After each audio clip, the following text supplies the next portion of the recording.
Welcome to Amendment 3 and recreational marijuana. I'm Catherine Drabiak. Recreational marijuana is on the ballot in 3 states, Florida, North Dakota, and South Dakota this November in 2024. Right about now, there's about 38 states and DC that allow medical marijuana and 24 plus DC that allow recreational marijuana. Marijuana is still classified as a Schedule 1 controlled substance by the federal government. This means it's illegal to possess, sell, or distribute, although the FDA has approved some products that contain marijuana-derived compounds. Proponents of Amendments 3 say that it will do 3 different things. Number 1, create tax revenue.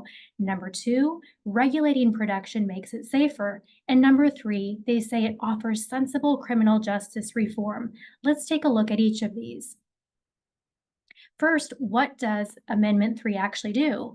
Under Amendment 3, medical dispensaries that have an existing license would be allowed to sell to any adult over 21 for recreational purposes, and adults over 21 would be able to possess, purchase, and use marijuana in the state.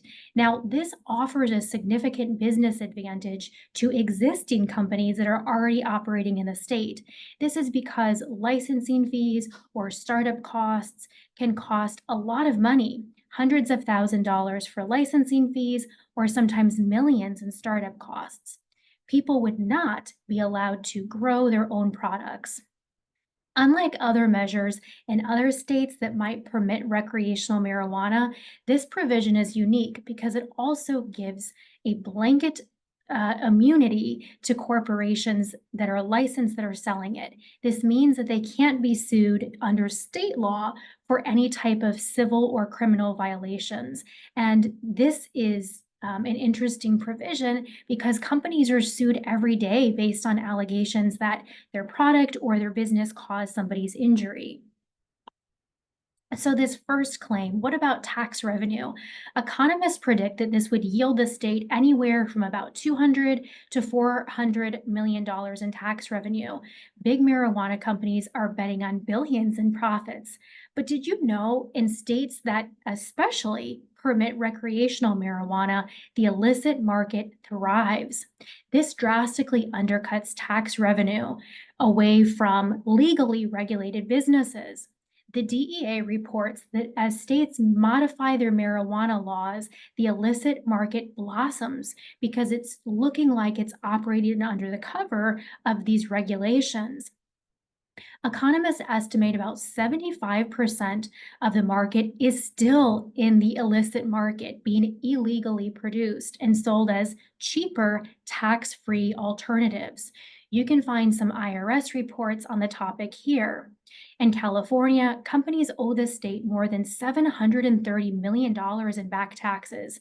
So what does this mean? These tax revenues are likely inflated.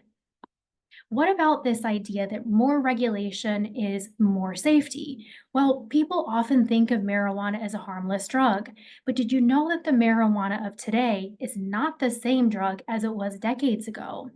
Marijuana used to contain about 1.5% THC, that active ingredient, but potency has skyrocketed in the past few decades. You can see this from the Marijuana Potency Project at the University of Mississippi. Some dispensaries even offer products containing 30 to 40% THC. Other types of products like dabs or oils or edibles can contain up to 90% THC. This is vastly different than the product of decades ago. So what does this higher potency product mean? Well, this means more health risks. So links to more emergency department admissions for acute intoxication, things like vomiting, paranoia, anxiety, disorientation, abnormal heart rhythms, and even psychosis, according to the National Institute on Drug Abuse.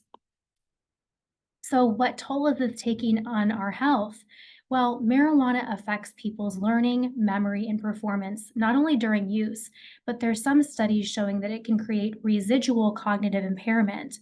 Current research also shows that if adolescents are using marijuana, it increases their risk of developing schizophrenia, depression, and doubles their risk of developing psychosis.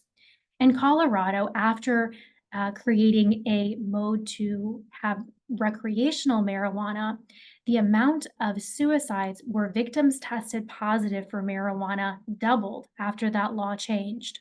The National Institute on Drug Abuse estimates about 30% of people, particularly who are using this higher potency marijuana, go on to develop dependence, otherwise known as addiction. You might have seen headlines or heard claims saying things like people shouldn't be put in jail or prison just for smoking marijuana. These are either misleading or outright fully false. In 2022, there were zero reported arrests for marijuana possession in Florida.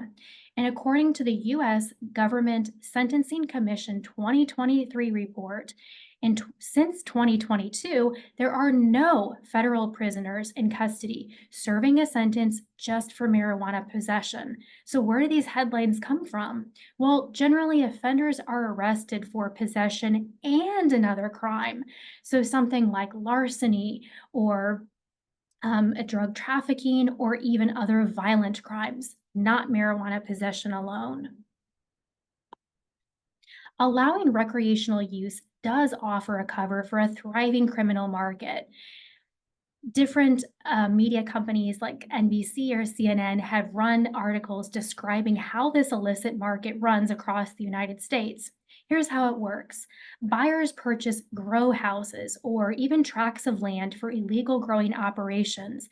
They sell the product at discounted rates to licensed storefronts, or sometimes they even operate illegal stores that look like they're legitimate stores. Who's behind all of this illicit operation? Well, the DEA tells us that it's Chinese organized crime in a lot of the cases, and it's engaging in a combination of marijuana production, money laundering, human trafficking for labor, and is using all of these profits to buy precursors for fentanyl to hand to Mexican drug cartels. In Oklahoma, the Bureau of Narcotics shut down more than 3,000 illegal growing farms and estimated that 80 to 90% of these operations were, in fact, linked to Chinese organized crime. You can find more information about this by looking at the Drug Enforcement Administration reports or the Department of Justice press releases on the topic. So, what does all of this mean? Marijuana is still illegal under federal law. Amendment 3 would not change this.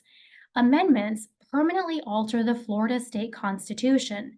This means it would set this particular business model and way of allowing recreational marijuana use permanently in stone in our state.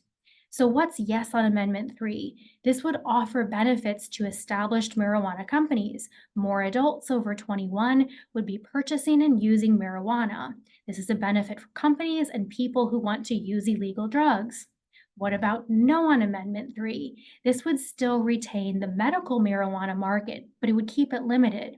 This would affect public health and crime.